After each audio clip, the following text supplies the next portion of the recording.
Okay, Mr. Ted, go ahead and state your name and spell it for me so that I make sure I get it right. Okay. Okay, so Ted S is the middle initial Mauldin, Mauldin, Jr. and when I put your name up on the screen, is it okay if I put Captain? Yeah, Is that okay? yeah. Okay. And when were you born and where? December 17th, 1937 in Atlanta, Georgia, Emory University Hospital. And we're going to get right into your flying career. When did you start flying airplanes? Oh, when I was in high school, I got interested in it through the Civil Air Patrol, and then I went out and got myself a job at the local airport as a line boy, pushing airplanes in and out of the hangar, washing airplanes, fueling airplanes, and parking transient airplanes and all that kind of stuff. And I got the job myself without, my parents didn't even know I was going to do it, but they didn't disapprove, so I stuck with it. And I worked for flying time.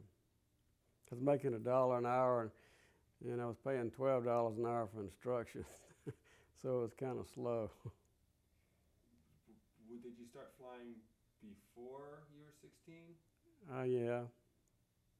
And then by the time you were 16, did you have your license? I was, yeah, got a student license and then a private. And then later, I got a commercial multi-engine and instrument on my own. Sure. Yeah, so. Excuse me.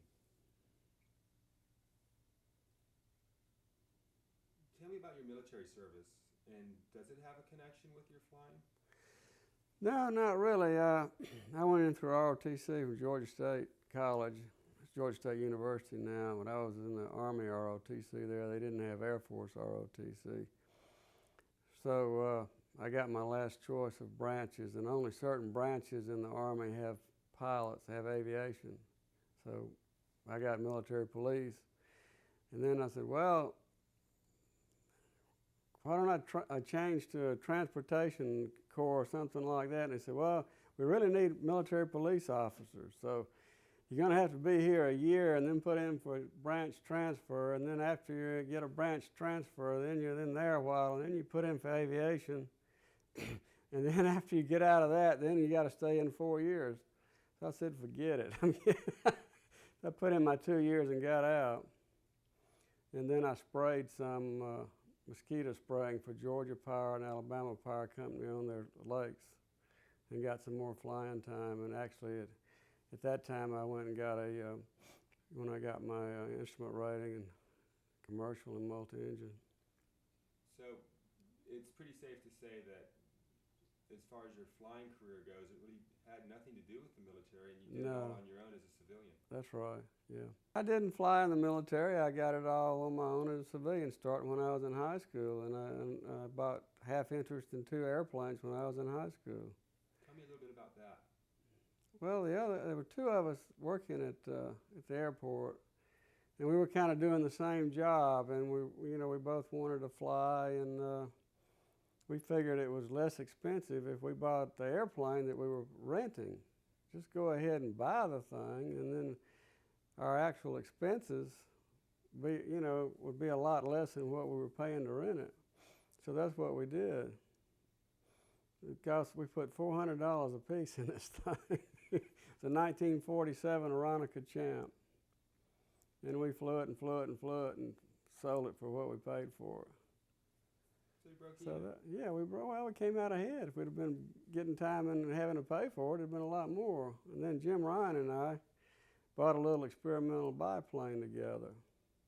Now, what was your relationship with Jim? Well, he was there in the Air Force, and I was there working at the airport in Albany, Georgia. And I met him one night. He came in. He was from Lafayette, Georgia, in North Georgia, and he had taken a SAC Aero Club airplane home for the weekend.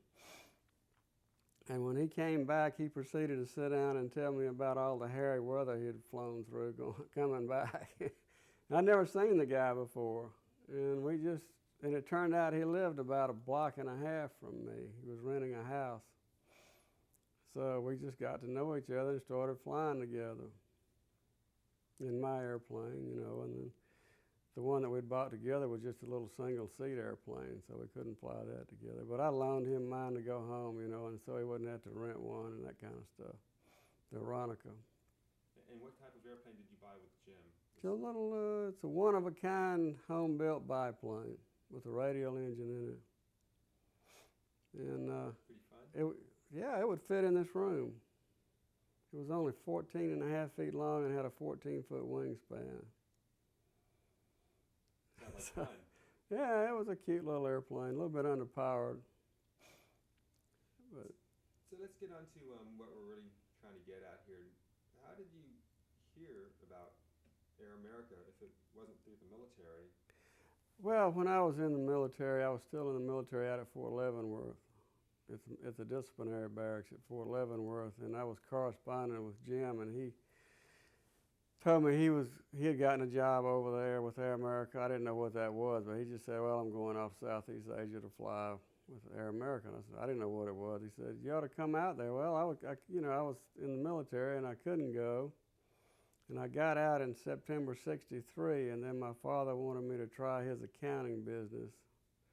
He's a CPA that had his own public accounting business, and I didn't like that. And then that's when I left there and then sprayed mosquitoes for a while, and then worked for another friend of my father's that had a building supply business. And then actually saw an ad, even though Jim had been talking to me about coming, I hadn't made the decision to do it. And then I saw an ad actually in the Atlanta Sunday paper, Air America, asking for pilots, which I was surprised to see it.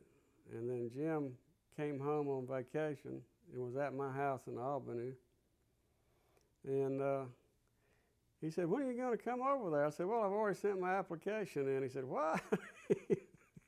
So I went up to Washington and interviewed with a guy named Dawson, and Red Dawson, and I was hired. So then... Tell me a little bit about how that interview went. I mean, did he ask you for special clearances? Did he tell you what the job was going to entail? He vaguely. He said you'd be flying over areas adjacent to and even over areas that were controlled by the communists. I said, "Oh, okay." But one thing that was a little misleading, I don't know if it was, I don't think it was on purpose, or he was telling me about what housing costs were in Saigon and all that, and it turned out when I got there, because the U.S. government, the U.S. military, the A people and all those people had converged on Saigon on this big buildup, they had leased houses at outrageous prices. So the individuals had to compete with that. The company wasn't in the housing business, so we had to find our own. And this was very expensive. I was paying over $1,000 a month when I finally found a house. What year was this? 66. Okay, now when we first came there, I had to live in a boarding house that was run by one of the pilots. He had a series of them around town for people to stay in when they came in, because it was so hard to find a place. Let's back up a little bit. What was the date when you first were hired by Air America and left the United States? Well, I left February the 8th. I don't know the exact date I was hired, but they had a group. 66. They had a group that came together from different parts of the United States, and we kind of came together in Seattle and went from Seattle to Tokyo on Northwest together, that particular group. And some were based in Tachikawa, some, went to Saigon, some went to Laos or whatever. So we went from Tokyo to Taipei for our initial company orientation classes, and then we went to Bangkok. And I had to wait there before I could get a room in Saigon so I could go on to Saigon. I guess we went through training on the airplane also.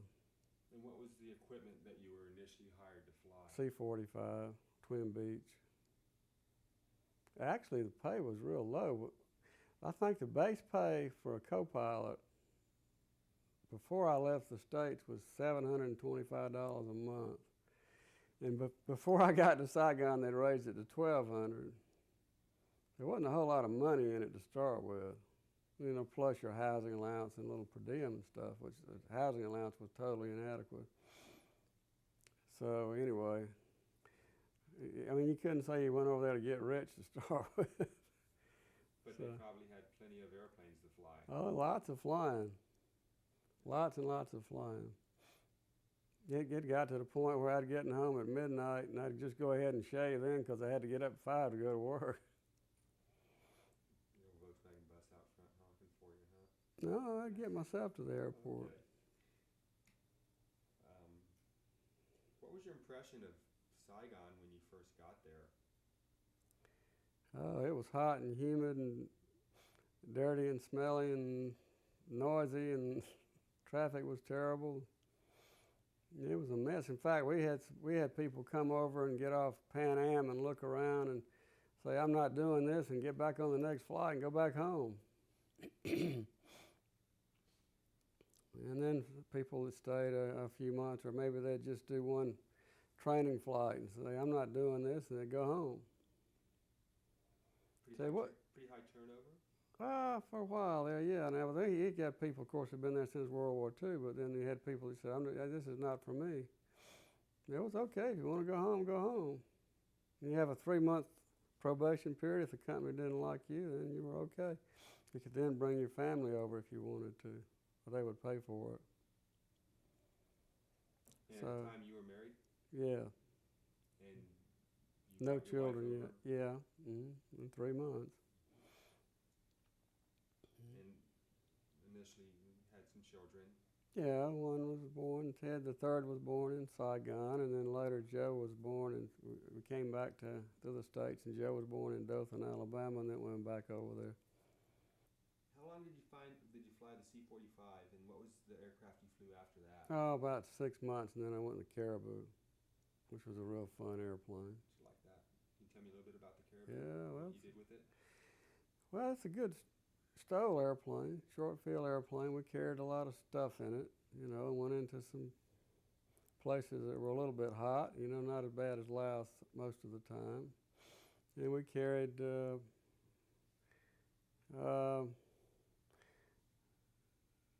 not so many refugees, but a lot of PRU guys and that kind of thing.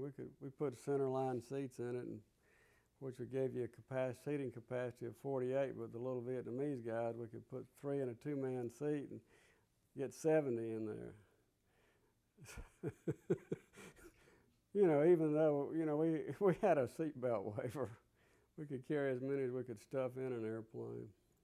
But we carried a lot of aid supplies and some bullets and that kind of stuff too. What was a typical day like? Get up. Start flying at 7 or whatever in the morning, and just go all over South Vietnam.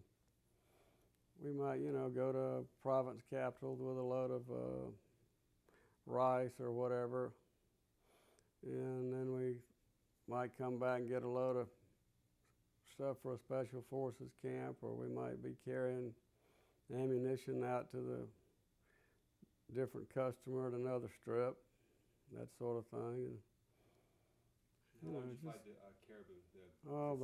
About a DHC-4, about a year. Oh, we'd go into places like Quezon when it was getting a little hot and that kind of stuff. And so after the Caribou? Then I went in the Pilatus Porter. Most fun airplane in the world. Lots of power. Tell me a little bit about that. The airplane? And the transition from going from the Caribou back into the Porter, because it's a little bit different flying. Yeah, well, actually in Vietnam it wasn't that much different. We didn't our trips were shorter generally because it's a shorter range, slower airplane, and of course it carried less, and we went into a greater variety of places. And we'd run courier runs, like out of Canto, Benoit, and the Trang and Da Nang, and you'd go to one of them for a week of flying, and you'd fly 10, 11 and a half hours a day, you know, whatever, you know, because you'd run a circuit, usually twice every day. You'd hit every province in that region. So I was hitting every province in South Vietnam every month, most of the time. And still carrying typically the same payloads?